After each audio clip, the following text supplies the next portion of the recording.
முதலமைச்சர் மு.க. ஸ்டாலின் அவர்களின் தலைமையில் திராவிட மாடல் அரசு பல திட்டங்களை கொண்டு வந்திருக்கு. இது மற்ற மாநிலங்களுக்கும் ஒரு முன்னுதாரணமாக இருந்திருக்கு. எவ்வளவுதான் சங்கிகள் இந்த திட்டங்களை எல்லாம் விமர்சனம் பண்ணாலும், சத்தமே இல்லாம அவர்கள் ஆளக்கூடிய மாநிலங்களை இந்த திட்டங்களை நடைமுறைப்படுத்துறாங்க அப்படிங்கிறதே இந்த திட்டம் எவ்வளவு பெரிய சக்சஸ் அப்படிங்கிறதுக்கான உதாரணமாக இருக்கு. பாருங்க, சந்திரபாபு நாயுடு தான் ஆளக்கூடிய ஆந்திர பிரதேஷ்ல மகளிர் விடியல் பயணம் திட்டத்தை ஸ்ரீ சக்தி அப்படிங்கிற பெயர்ல இன்னைக்கு நடைமுறைப்படுத்தியிருக்கிறாரு.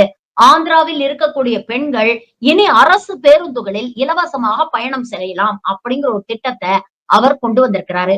இப்ப சொல்லுங்க, ஒரு திட்டம் நல்ல திட்டமா இல்லையா அப்படிங்கறத நாம எப்படி தெரிஞ்சுக்க முடியும்னா, அதை மற்ற மாநிலங்கள் பின்பற்றும் பொழுது. அந்த வகையில் விடியல் பயணமாக இருக்கட்டும், மகளிர் உரிமை திட்டமாக இருக்கட்டும், இது போன்ற பயனுள்ள திட்டங்களை பாஜக ஆளக்கூடிய மாநிலங்கள்ல சங்கிகளே பின்பற்றிக் கொண்டு வருகிறார்கள்.